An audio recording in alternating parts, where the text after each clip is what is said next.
we need to reduce our government spending. I think we need like a government efficiency commission to say like, hey, where are we spending money that's sensible? Where is it not sensible? Right.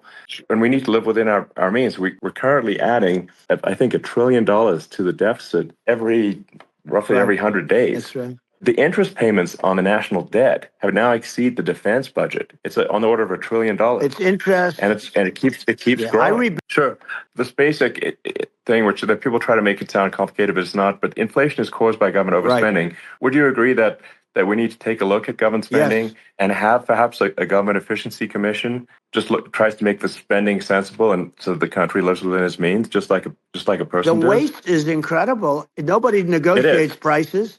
You used to have a lot of people making jets, and you end up with two companies, and they'll probably try and merge at some point. I went through it. Just a thing like Air Force One. One of the first documents they asked me to sign, a general walks in, sir, would you please sign this document? And what is it? Air Force One. That's with Boeing, which is basically two planes, two 747s. And the price was $5.7 billion for two planes. Now, now they're highly sophisticated. That's insane. They're even nicer than your plane, okay? But much more sophisticated. I won't say what's on it, but they got a lot of stuff on it. Anyway, but it's 5.7. Sure. And that's a crazy number. It's a crazy number. But I said, I'm not going to pay 5.7. I'm not going to do it. I said, who made the deal? Obama and his people. I said, well, then I know the deal's no good. I'm not going to do it. Over a course of about 4 weeks, by my saying I'm not going to do it, I got the price reduced by $1.6 billion for the exact same plane, other than we had a nicer paint job, if you want to know the truth, but for the exact same plane. And I said to Boeing, man, you guys must make a lot of money if you can reduce the price by that. But now what I do hear is that they're going back to the Biden administration and wanting big cost overruns, because they see these dopey suckers in there, and they'll end up getting some of the money back. But I shaved it by $1.6 billion for the exact same plane. And you can now take that and multiply that out times thousands of other items. Multiply it by a the zillion. Numbers are astronomical. I agree with you. I mean, I think it would be great to just have a government efficiency commission that takes a look at these things. Taxpayers' hard-earned money is spent in a good way. I'd be happy to help out on such a commission. I'd love it if it were formed. Well, you're the greatest cutter. I mean, I look at what you do. You walk in and you just say, you want to quit? They go on strike. I won't mention the name of the company, but they go on strike and you say, that's okay. You're all gone. You're all gone. So every one of you is gone and you are the greatest. You would be very good. Oh, you would love it.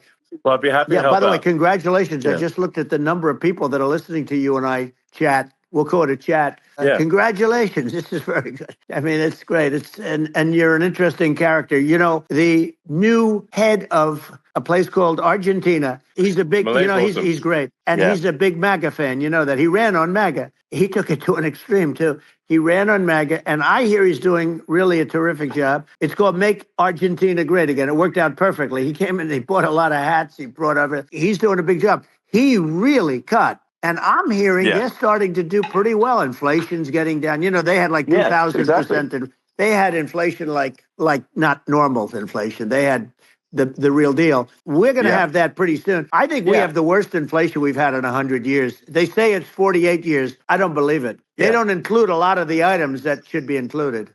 From government overspending and not spending taxpayer money effectively. So many departments, you can't even name them all. And what Milei is doing, he's cutting government spending. He's simplifying things. He's putting in regulations that make sense. Argentina overnight is experiencing a giant improvement in prosperity.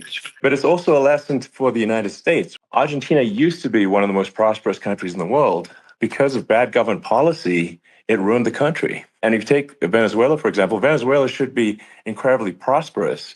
They have phenomenal reserves of everything, oil, everything. It should be prosperous, but if the government's wrong, it impoverishes the people. I think we should not be complacent in the United States and thinking that and taking our prosperity for granted, because if with bad government policy, we can run the country into the ground. That's just something people should bear in mind. Don't take prosperity for granted.